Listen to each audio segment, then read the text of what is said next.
Good afternoon, folks. We'll get started here in a few moments. Thanks for joining.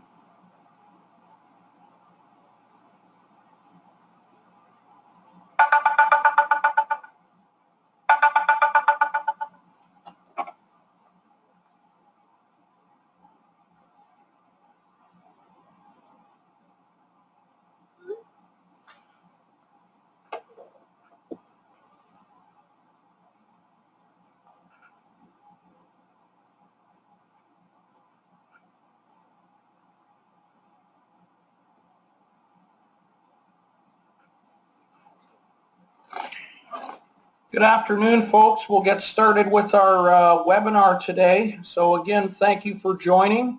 My name is Jim Rovers. I'm a Vice President with AFI Mac International, based in Toronto, Canada. So for those of you in the U.S., hello. For those of you in Canada, probably have met most of you over the years. Today's webinar is touching on contingency planning and picket line management. So the goal of today's webinar is to provide you with some components to help you build a contingency plan and work with your teams to prepare in the event that you have a labor contract expiring in the future. So with that being said, we'll get started. The agenda for today is to cover off the objective, establish your intent and what is important when building a plan, key questions to ask when developing a contingency plan, where to start, desired outcomes, talk a little bit about picket line management and how you'll manage those picket lines, as well as what are the potential threats and any staffing items that you may need to consider. Objective, as I stated earlier, is to help the participants understand the planning process and what is required to manage picket lines in the event of a work stoppage. With that being said, picket lines and dealing with human emotion can be fairly complex, so we will never 100% when we build contingency plans ever have a perfect plan. And I think if I could stress anything today, having the ability to adapt and be flexible is going to be key to your success in developing your plans. Establishing your intent and what is important. I think before you can look at contingency planning, you need to look at what your objective is for your labor talks, okay? And having worked with clients for the past 25 years, one of the questions I always ask is where do you plan to be at the end of the day? And depending on your business, it will dictate kind of what needs to happen. So generally, here's what I hear. We need to get a deal at all costs. We can't have a strike. We need to be able to endure a strike for a short period, or we need to be able to endure a strike for as long as it requires to achieve the deal that we need to have. As you can appreciate, the complexity and level of planning that you're going to do is going to be different in determining what the objective of your talks are. I like to frame it this way. When the NHL had their first strike with the players union, they needed to achieve a salary cap. They clearly understood in building their plans that this was not going to happen over the course of a month, and therefore they had to take a long-term approach to contingency planning. And I just use that because it's a fairly graphic example. Is it took the cancellation of the season and quite a long process to arrive at the salary cap that they now have today. So again, bigger the issues tends to be the longer it takes. The other thing that's important is what is your operational plan? Will you be in a care and maintenance or idle mode, meaning the operational shutdown? You see that in some industries where they simply cannot continue. Will there be partial operations, meaning management might elect at the end of the day to run certain aspects of the operation that they are obligated to, could be key customers, or things that just absolutely need to carry on and they're deemed essential. And then obviously full operations. Do you intend to resume full operations? And you can also look at this in different phases. We have many clients that will start out in a care and maintenance, or what I call an idle mode, and then move through partial to full operations, and away go that way. So their plan is not to replicate day one of the strike as business as usual and tend to work away. I think what's really, really important here is you need to understand to what level you're going to need to operate and build backwards from there. I meet with a lot of organizations where, when asked the question, what is your operational objectives or plan, the comment is, well, we haven't really received any clear direction. We think we might operate, but we're not sure yet. Ultimately doesn't allow you to contingency plan properly, and doesn't certainly leave you with the greatest amount of confidence at the bargaining table in knowing that maybe your plan isn't fully completed. So again, you're going to need buy-in from senior management, and certainly the two questions that I posed to the group: what is your objective for talks, and what is your operational plan, are sort of the two foundations that you need to build everything else off of. Okay, the three most common assumptions that can cause problems, and again, having done this for a long time, is I do routinely hear it can't happen. This will never happen. We have a great relationship with our union. I don't think the issues at the bargaining table are big enough.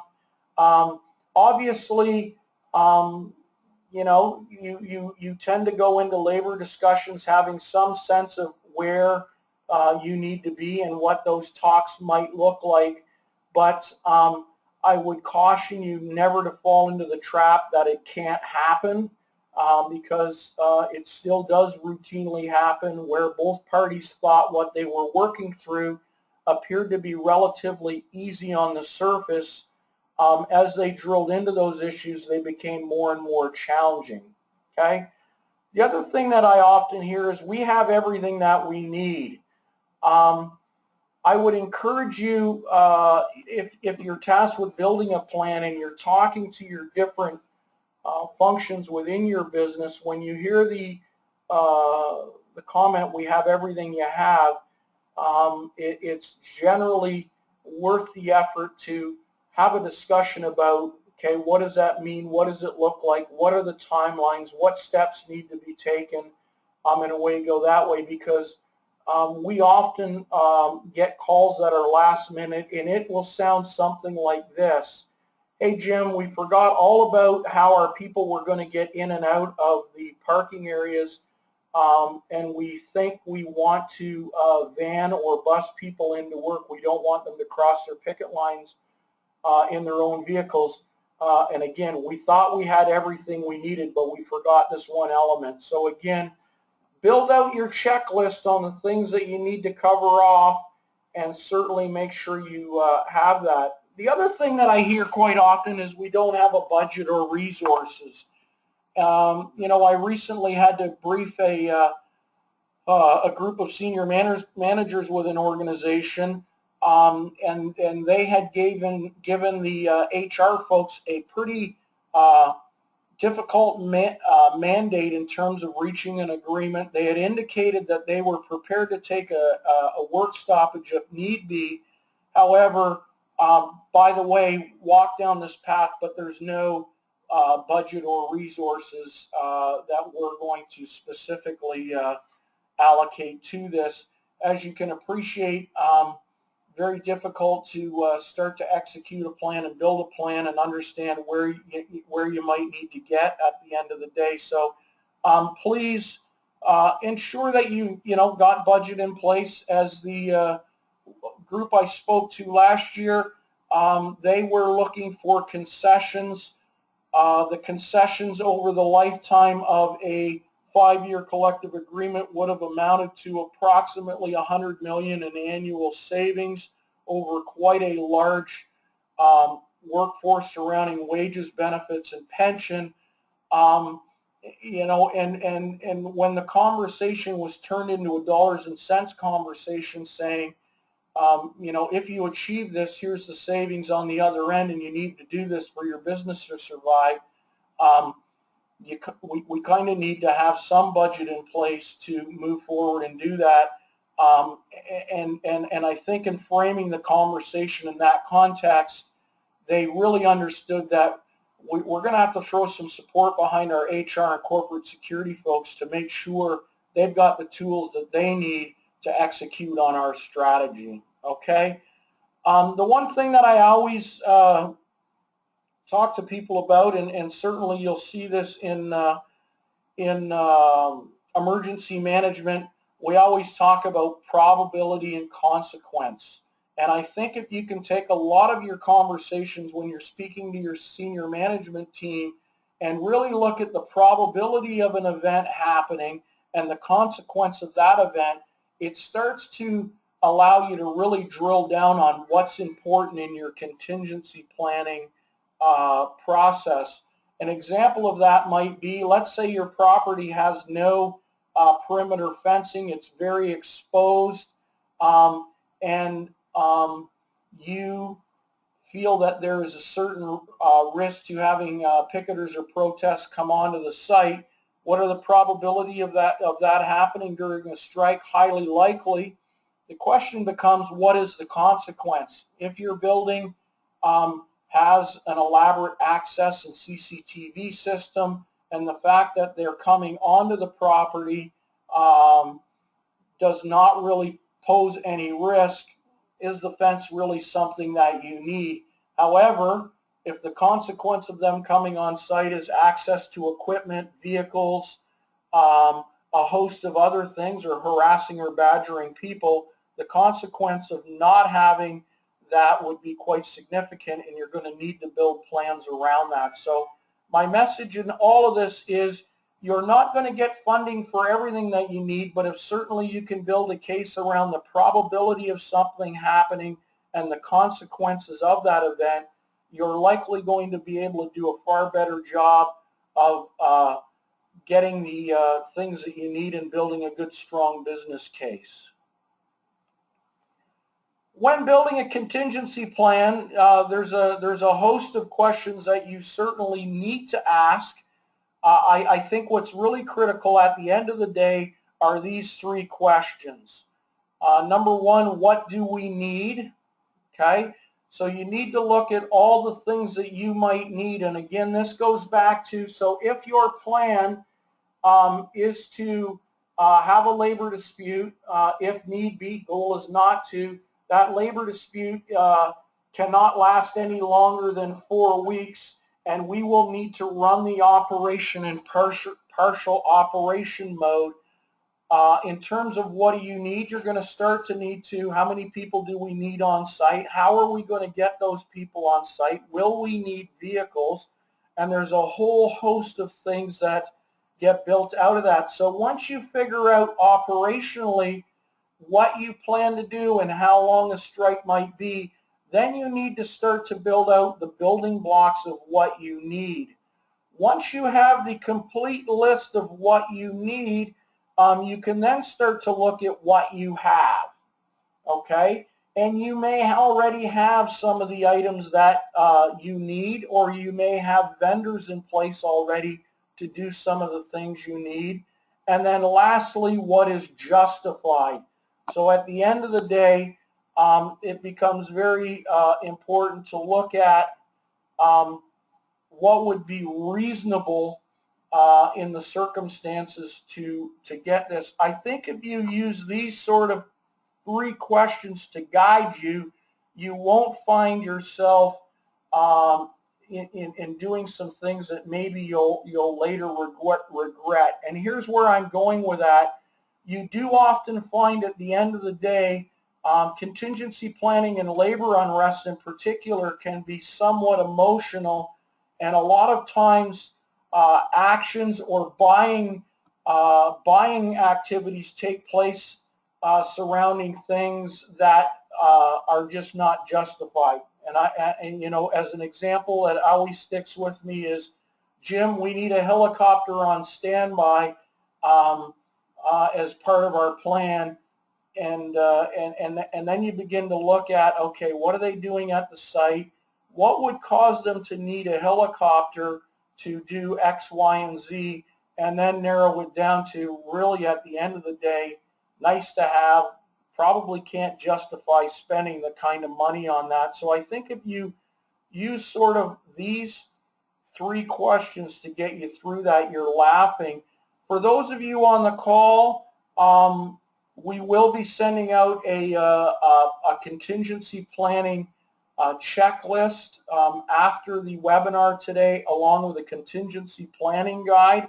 A lot of the action items that you should be considering will be part of those templates that you can certainly use and modify to assist with your business planning. Where do you start? Okay, again, back to the dynamics of the upcoming labor dispute. I always come back to this because at the end of the day, if we are merely talking about how work is scheduled versus, say, a change in a pension plan or wages, the way the protesters or picketers are most likely to act is going to be very, very indicative of how labor talks are going to be positioned. So again, the bigger the issue, the bigger the challenge, and also the bigger the risk for the pickets to certainly maybe act with a little more passion than you had hoped. Once you understand, again, let's say it was a pension or a benefit or a wage issue, you can then start to build plans around what you might do to protect the facility, the people, and so on. So my next point is, you need to conduct a threat risk assessment of the facilities. And again, the dynamic of the talks and the risk assessment go hand in hand, because at the end of the day, the higher your threat level, the more preparation and more consideration will have to go into all elements of your threat risk assessment and looking at that. You will also need to look at and determine timelines and steps to be taken to the prior to the deadline. I would encourage all of you to make sure that your contingency planning calendar and your bargaining calendar are aligned. Often we are called in when organizations are facing a disconnect, and what we quickly find out is HR has just received a no board report and articulated that to the rest of the team, only to find out that at the end of the day, they needed to train a certain number of managers as an example, and it was going to take 20 days to train them, and now their window is in that 14 to 16 day range, and they've run themselves out of time. So getting key timelines and deadlines put in place, understanding there's going to be some movement and some flexibility. Your contingency planning and your bargaining calendar need to fit together so you both arrive at the same end date or strike deadline at the same time and not at different times. Okay? The next important part of the process is determining what the cost will be to execute and respond. Ultimately, you'll need to have some form of budget in place and again, some understanding of costs and what it's going to take to ramp up, and then what it's going to cost to respond, as well as your daily burn rate. I would encourage you to make sure that you have all elements of that mapped out, and one person as part of your contingency planning team should be capturing those costs.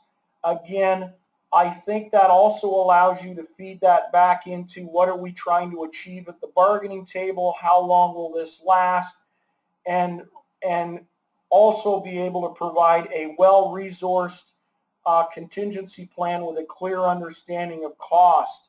What happens when costs are not defined and laid out properly on the front end is by the end of week one, the bills start to pour in for various aspects of your plan, and someone typically in finance or senior management said, how did we arrive at this?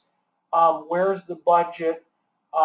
You know, and away it goes. So it saves a lot of anguish in having to justify where the costs are by getting it spelled out up front. Also, do you have vendors in place to support? One of the things that you need to do, particularly if you're going to have to operate aspects of your business, you're going to have to look at your list of vendors, understand who you will need to support you during a strike, and then next determine if they will indeed continue to support you during a labor dispute, and if not, what is your plan? What is your plan B?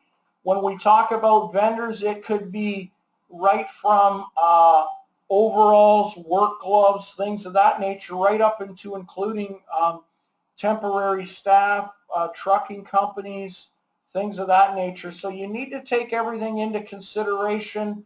I had a dispute a couple of years ago. They had a HVAC contractor they had used for years. They had assumed that the individual would have no problem supporting them during a strike, and they entered into a period during the summertime where the temperatures were high 20s, low 30s, and their HVAC system went out, only to discover, sorry, but I don't plan to participate in supporting the work stoppage. Needless to say, they were able to find resources to do that. However, the cost was extremely high, and it was, I'm sorry it's Tuesday, but the soonest I can get there is Friday. So you need to map those things out as well too with your vendor group. Desired outcomes, okay? All parties involved in the contingency planning, as well as your senior management team, understand the risks, the probabilities, and consequences. So I think a well-developed contingency plan, everybody understands what they're getting into, and there are no surprises. The other thing that I think is important, that it becomes a written document, as I've touched on, outlining timelines, actions, and costs. I will be honest with you that most of the contingency plans that I review are very, very good at a surface level. However, they typically lack detail as we get closer to the deadline. So to paint a picture, they're good at 1,000 miles up from the ground, but once you get to 100 feet from the ground, a lot of the detail is missing. One of the ways to ensure that you make sure you have all the actions outlined and covered off is if you can break your plan into different elements, and one might be HR, one might be legal, one might be finance, another might be operations, another might be logistics. If you can have those subgroups go to work on their individual plans and then come together as a group periodically to meet and talk about their plans together, and certainly make sure that the heads of those areas are able to come in, provide again written information, and be able to articulate where they're at with planning, where their gaps or challenges might be, and what steps are being put in place to correct those gaps.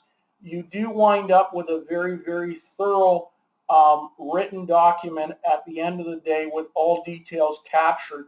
A lot of meetings I've sat in, groups tend to go around the table and it'll be HR, are you fine? Yes. Legal, are we good? Yes. Operations, are you good? Yes. And then only to find out everybody has a different version of what ready is and what yes is. I strongly believe articulating and, again, writing those things down is a good thing. The other thing with this is you're now able to take that document and you've now got a working document that you can use in years down the road, perhaps build on and modify. And it may also assist you with other crises that the business may face, where you're able to quickly adapt a contingency plan for a work stoppage. And although it's different, you may say, uh-oh, we are faced with a weather event that has caused us to have 50% of our people not show up, or some form of illness, and at least you have the building blocks and foundations of an emergency and crisis response plan to help guide you through maybe some other type of situations. Okay? The last point I'm going to make is commitment and buy-in to the plan from all levels within the organization. Most importantly, you're going to need buy-in from senior management. Again, as I said earlier in the call, the number of times I sit down with organizations and say, okay, what is your operational objective?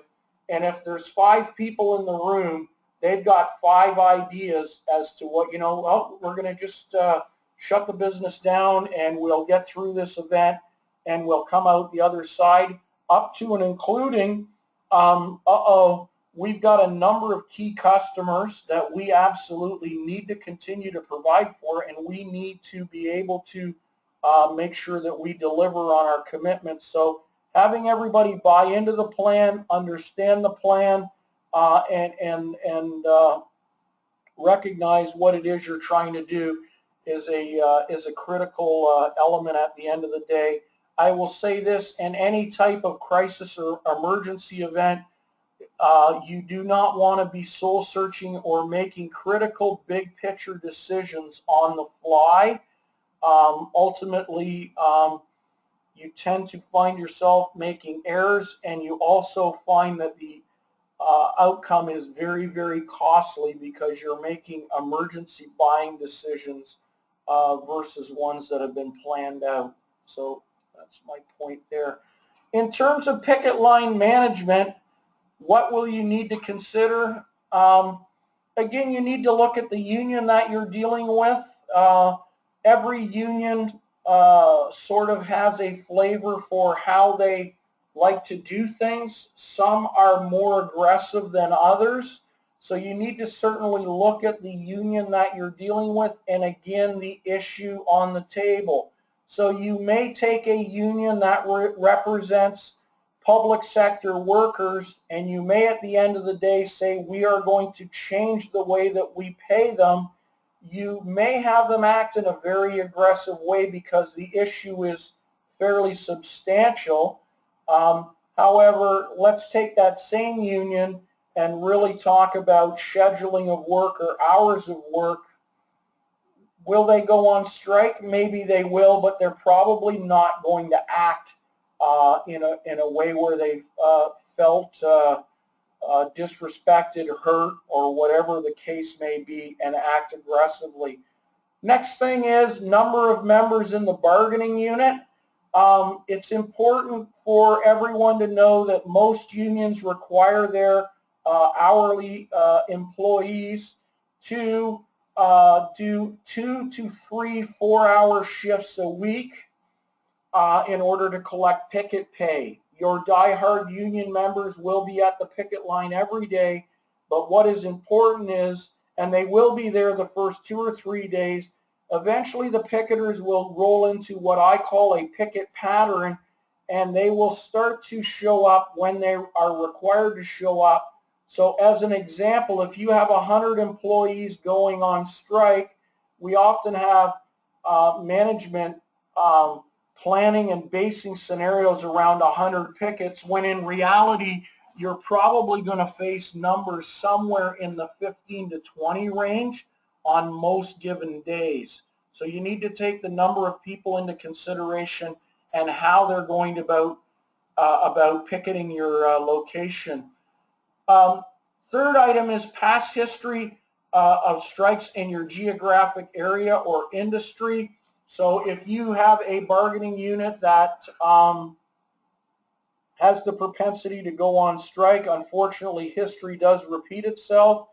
When I talk about geography, there are pockets within every country that are very blue collar, very militant type areas, and you indeed will find that they're more prone to strike activity. The other area is industry. Now, some industries are prone to strikes more often than others. I will also say sometimes a change takes place within an industry where one of the players has found a way to do business in a different way, and now it's become very disruptive to your industry and you're having to adjust. So although you're not necessarily an industry that has a great deal of work stoppages, if suddenly, as an example, you were in the taxi cab business and Uber has entered the scene, the way you deliver your service to your customer and how you do things is going to look different and may lead to strife. Okay? Potential support from other locals and unions. I think it's important to mention when I say that for the most part, unions have not done a good job in recent past of supporting one another. However, I will also tell you that if you have a strike that is protracted in nature, you're likely to get support from other locals. The other issue is if you appear to be heavy-handed at the bargaining table and how you manage them at the picket line, you will also attract some unwanted visitors. So what we always need to keep in mind is we really want to keep that picket line as calm, cool, and non-confrontational as possible. Yes, there will be some difficult times and some difficult days, but what we don't want to do is ever create an escalation where it will increase the desire for those third parties to want to attend and engage in supporting your pickets. Okay. Again, I keep going back to the issues at the bargaining table, and I don't need to belabor that anymore. And again, will your organization continue to operate? You'll find that if you continue to operate, the union will act in a more aggressive way towards you. And then last point on this slide is secondary sites. So for those of you that are based in Canada, certainly secondary picketing is lawful. They may just elect to picket customers. They may elect it to picket events, other suppliers, things of that nature. We quite often get called saying, Jim, how do you make this stop? This can't be happening. Reality is the pickets have a right to secondary picket. However, they do get away with far less than they do at a primary picket location. So your ability to gather information quickly that may allow you to get an injunction or at least get some ground rules or a picket line protocol placed around secondary locations will become critical. Also keep in mind the union will stretch the boundaries of secondary picketing as far as they possibly can. I can give you two examples. One was a casino in which a city did collect a percentage of the revenue. Although the casino was on strike, the union elected to picket a lot of the city's main offices, wastewater treatment plants, things of that nature. And of course, they were somewhat surprised at the end of the day to go, how the heck did this land at our doorstep? The union clearly felt that the city, because they were receiving some of the funding and profits from that casino, had a hand in, or they were certainly a target for secondary picketing. Obviously, the courts moved very, very quickly to limit, yes, you can picket, but no, you can't do X, Y, and Z, and away go that way. So get creative in your thinking because the union certainly will when it comes to secondary picketing. How will I manage picket lines? Number one, will I need security? The answer to that is yes. You will need some form of security. Will I be able to justify? Here's one thing that I often tell people when I meet with them is, you'll hear things like, hey, Jim, we've got one entrance to the facility, and based on the numbers, we can expect 20 pickets, and you've proposed an investigator and a security person. I think we need to have more people than that. And yes, we need to look at what do you need to ship, how often do you need to ship it. The comment I always make is we don't want it to look like you're trying to aggravate or pick a fight. We certainly can escalate and increase as need be. We don't want to start out with a number that's too low, but we definitely want to be reasonable in what we're doing. Again, in terms of how much security you will need, a good threat risk assessment will allow you, or you should get some input into how much you need, where they'll be positioned, what their roles are, and away you go. In terms of, I've mentioned investigators and guards. Investigators have traditionally been utilized to gather video evidence. So in the world that we live in today, for every piece of video that you gather, there will be an equal number of those with iPhones or Android devices that have also got video. We certainly need to have, or not we, the client needs to have the video in place at the event, in the event a judge or someone in law enforcement has any questions as to what has taken place. We've got the video in its entirety, and they're able to view that and make decisions. Guards, on the other hand, play two roles. One is the protection and safety of people crossing the picket line, and the second role is they do play a big part in documentation in terms of incident reports, as well as also recording vehicle delays and issues at the picket line in those vehicles crossing. Quite often at the end of the day, your attorneys are going to ask how many vehicles tried to cross today, how long were they delayed, how long did they spend on the picket line, and you need to be able to paint a picture from the information that you're gathering from the guards. The union's argument will always be, we only delayed the vehicles 5 minutes. However, the other part of that story is there was 60 vehicles and they were all in a line, and they all arrived at the same time, and the last vehicle was a number of hours before they got in. So the guard does play a role in that. Again, also at some point they may have to engage with pickets, and again, the role of the guard is to de-escalate, show empathy, and not to instigate or cause any more hardship on the picket line as you're already in an emotionally charged atmosphere. Okay, will management be used as picket line marshals? You do find, particularly in the public sector or some industries, they want managers to be picket line marshals.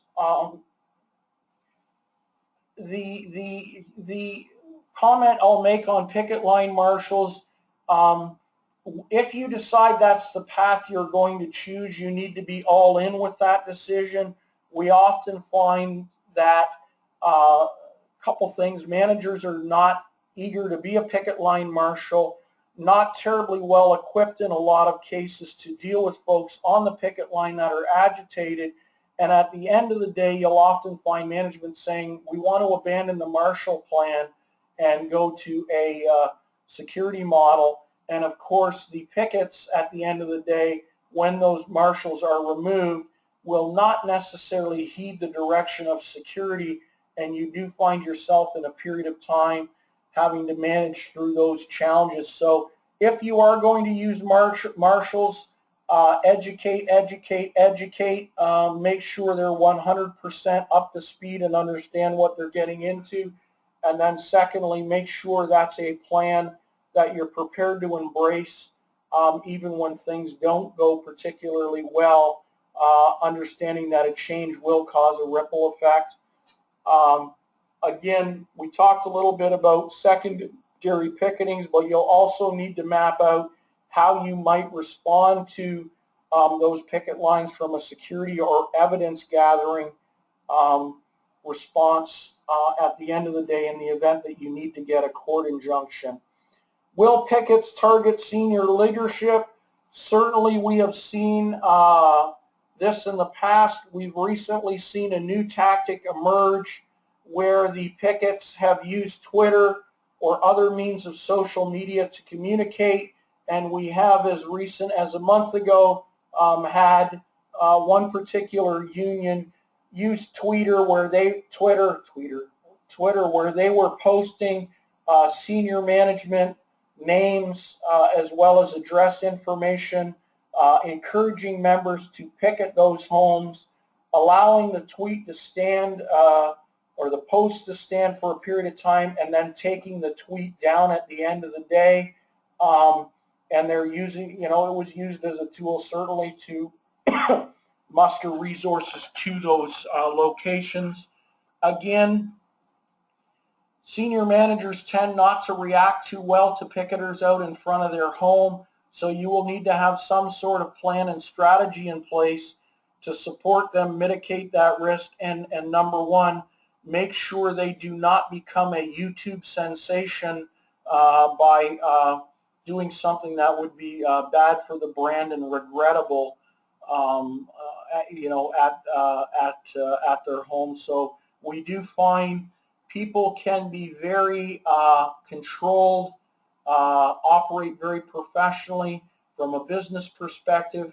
However, when it comes to their residences or off-site locations, they tend to act in a more emotional and different way, and the union sometimes likes to take advantage of that. Okay, what are your potential threats on a picket line? These are not in any order of importance. I'd say your greatest threat is delays that are unreasonable in nature and are certainly causing you grief in terms of running your business.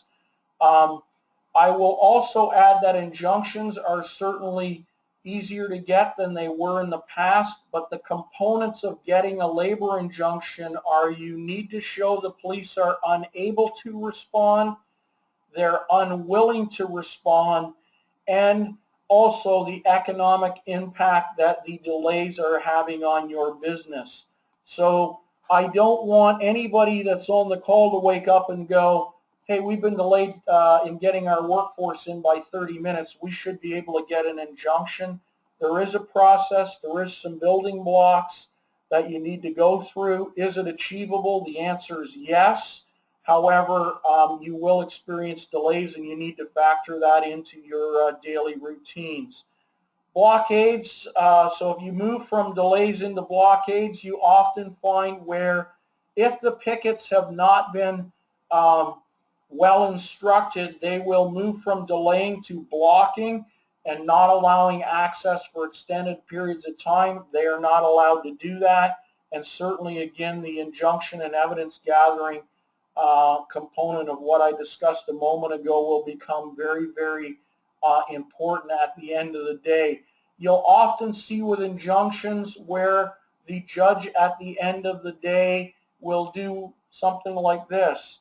We feel a reasonable delay for all vehicles crossing a picket line is 2 minutes on the way in and 0 minutes on the way out. They may also say we feel a reasonable delay is 15 minutes.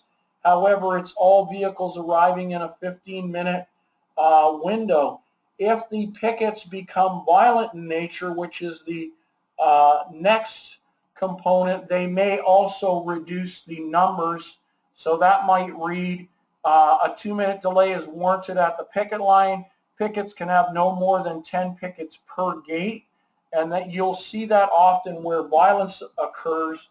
When we talk about violence, most of it is verbal threats, intimidation, sometimes leading to physical assaults. And when I talk about assaults, most of them tend to be bumping, pushing, shoving, things of that nature. So certainly not pleasant, but I don't want to paint a scary picture.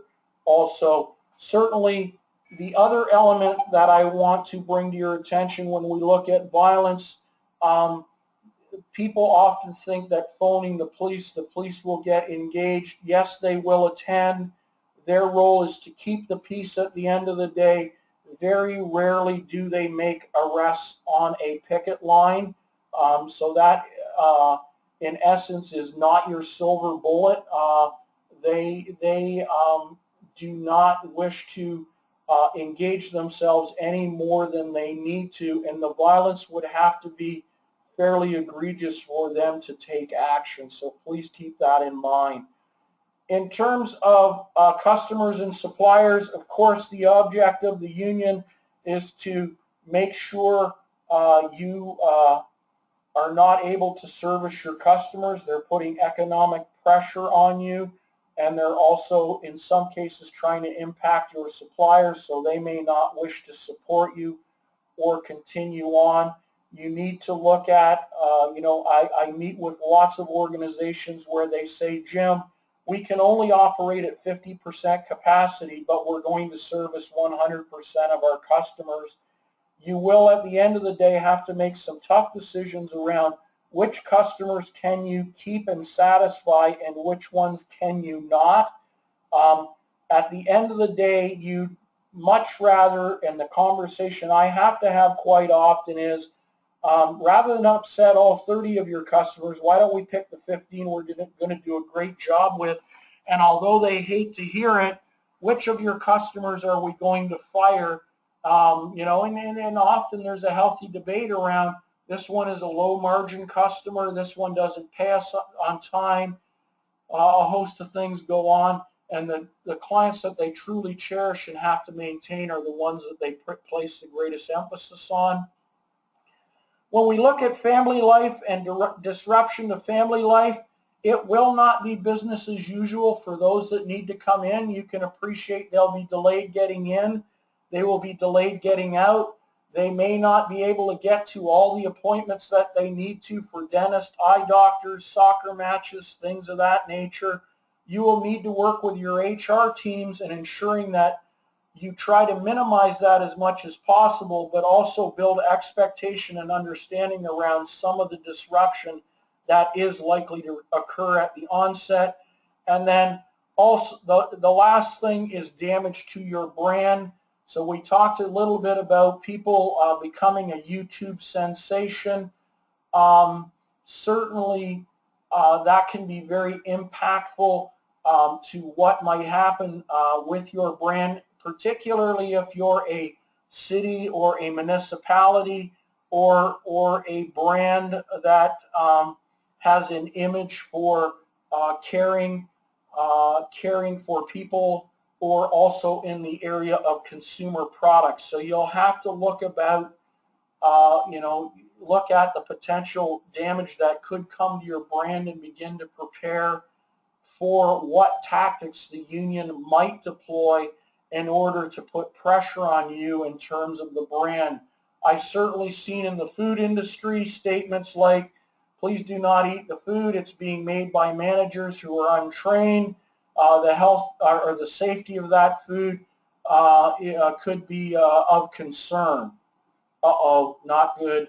We're going to have consumers not want to buy our products. I have had an example where the union had indicated that there was managers operating an oxygen plant at a heavy industrial facility. The message to the community was that the company didn't care. The folks working in there were improperly trained, which could result in an explosion and cause damage and harm. Again, bad for the brand. And they had to start to really engage their corporate communications, emergency management people, and some external crisis communication folks to get some messaging around, listen, we can't prepare for everything, but when these things do take place, we need to move quickly to protect the brand. Okay, staffing, again, how will you operate? Again, I use the scenario where I talk about, hey, Jim, we're going to we're going to operate, and we're going to operate at 100% capacity. My next question is, have you done a staffing plan? And yes, no, we kind of looked at it. And then, when you sort of go around the room and you say, okay, even if we skinny this down and it looks like this, you've got 100 people that have gone on strike, you've got a management and salary team of, let's say, 60 people, including those you can bring in from other locations. What skills do they have? What training do they have? And what efficiencies can we find? And ultimately, what you're going to do in looking at your staffing plan is you're going to identify areas where you may need, whether you like it or not, have to bring in replacement staff, providing it's legal in the jurisdiction that you operate in, to continue to do that. So I would encourage everybody on the call today to make sure that you build a staffing plan out, and then also understand people's skills and abilities, and understand where the gaps are and where you might be short people. When you understand that, you certainly can then begin to reach out to third-party vendors that you may have used on other occasions to assist you, to support. We have some organizations where they've used retirees from the past, and then in some cases the group will need to turn to agencies like ours for supplemental or replacement labor to help round out all the staffing needs that they might have in order to meet with their operational objectives. So again, you keep hearing me say operational plan or operational objectives. That is your number one building block to understanding how you need to run. And again, I continuously hear in meeting with folks, we don't have any clear direction from senior management. We think we might operate, maybe we won't. If we do, we might do this. And I even had a group a few years ago where a senior leader in the press, there was a lot of public pressure indicating, they weren't meeting their clientele or customer obligations, make the statement that we are moving into phase 2 of our plan, and we will be fully operational within the next 2 weeks. The only problem was internally no one had heard of phase 2 of the plan, and the ramp-up time just from a training and safety component was in the 3 to 4 week range. So you want to avoid making statements where you get yourselves into those sorts of difficulties. Okay. In closing, prepare for the worst and hope for the best. We do find that there are those of us that are optimists and those of us that are pessimists. Optimists tend to find themselves in trouble when they put the wrong lens on and think this won't happen and let's prepare for the best versus the worst. Obviously, as I've tried to emphasize in today's presentation, we also need to take into consideration reasonability. So if your issues at the bargaining table are small in nature, yes, you need to build a plan, but you probably don't need to build that for every eventuality, because the likelihood of a stoppage is probably remote or small. So that being said, I'd like to thank you today for your time. I hope this was informative. As I mentioned early on, we will be sending out a copy of our contingency planning guide as well as our checklist and template to all of you in the coming days, and they're great tools for you to work with. Should you have any questions whatsoever, please also do not hesitate to reach out, and we'd be more than happy on an individual basis to do our best to answer your questions. So thank you very much, everyone, and have a great day.